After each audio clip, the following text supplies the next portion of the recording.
we are going to talk about Vectric and saving your G-code file and some post-processor stuff here. It's common that we get a lot of support questions because it can be a little bit confusing as to what to do with your file once you create it and how to get it over to G-code to import into UC CNC. So here we're using VCarve, and what I've done now, the same thing is going to hold true whether you're using VCarve or Cut2D or Cut3D. The process is still the same of saving the G-code files. So a few things I want to explain here. First thing is that I have set my job up in inches. Now I could design in inches or millimeters. It's not going to matter because the post processor will actually convert that into metric, which is what we're going to use for UC CNC on the STEPCRAFT machine. So whether you design in inches or millimeters, it won't matter. It'll be automatically converted at the end. Now, in this particular job, it's pretty simple. I've created two circles. However, what I did was I used a different size end mill for each circle. And I did this for a reason because I want to explain two different types of post processors that we have. So the first one, as you can see, I did 1/16 of an inch, and I named this tool number 2 in my tool library.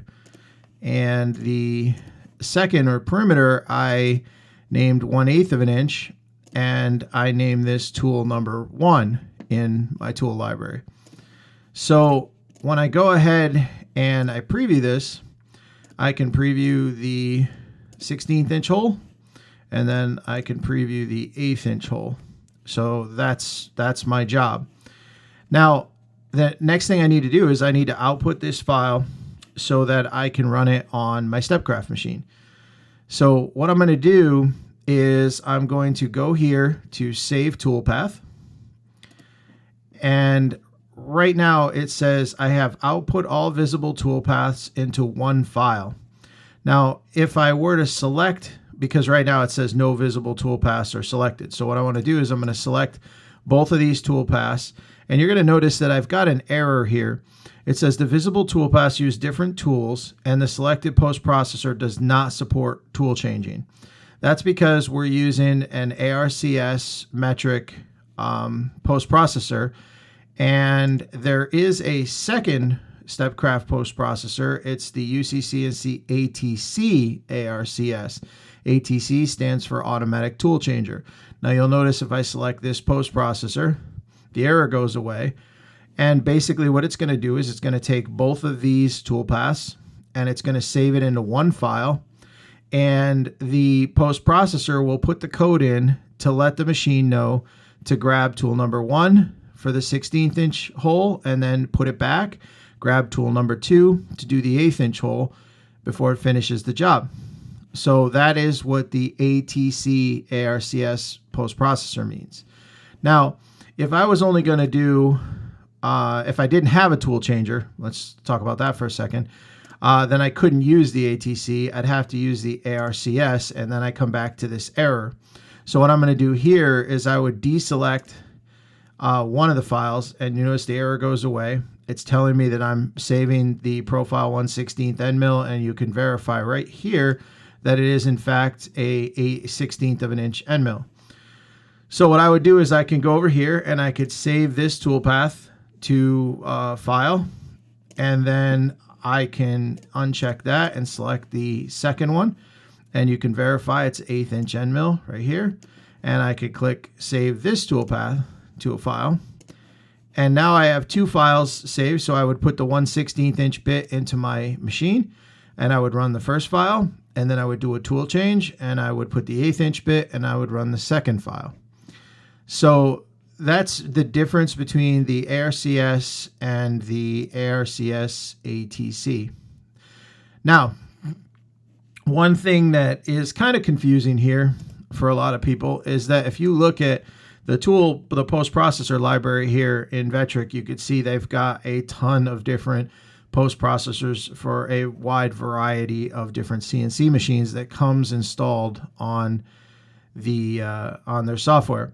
Now, one nice thing is whatever you used for your last post processor, it will save that. So You don't have to necessarily go to this drop-down list all the time and select them. However, I like to make things a little bit neater for myself. And so there's a really cool trick here that you can do. If you go over to the File menu and you click Open Application Data Folder, now you go into Post Processors, and you can see here, these are all the different post processors that are in that list. So what we're going to do is we're going to come down until we find the STEPCRAFT post processors. So I have 3 of them here. I have the laser, I have the ARCS, and the ATC. So I'm going to select the laser. I'm going to hold the Shift key down, and I'm going to select the ATC one. That will select all 3 of them. Now I'm going to right-click my mouse, and I'm going to click Copy. Now I'm going to go back up 1 level here and to where I was originally started. And if you get lost there, then you can simply just go back here and click Open Application Data Folder, and you'll be right back where I just said. And you're going to look for a folder called MyPostP. You're going to double click that, then you'll right click your mouse and simply paste. And now what we've done is we've saved those 3 STEPCRAFT post processor files into the MyPostProcessor folder. Okay. Now all we have to do is we can save this file.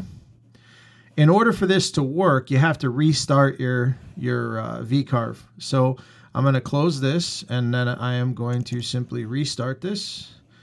And now when I open up that same file and I go over here to Toolpaths, when I click on Save, you'll see now from my post processors here, you'll see I only have 3 listed. And this makes it much easier than having to sort through that whole list if you're constantly switching between the ATC or the laser or the ARCS. So that's a little trick that will save you some time, and it just keeps your overall installation of Vectric and your workflow much more organized. If you have any more questions on this, please don't hesitate to give us a call at 203-556-1856 and ask for support, or you can simply send an email to support@stepcraft.us.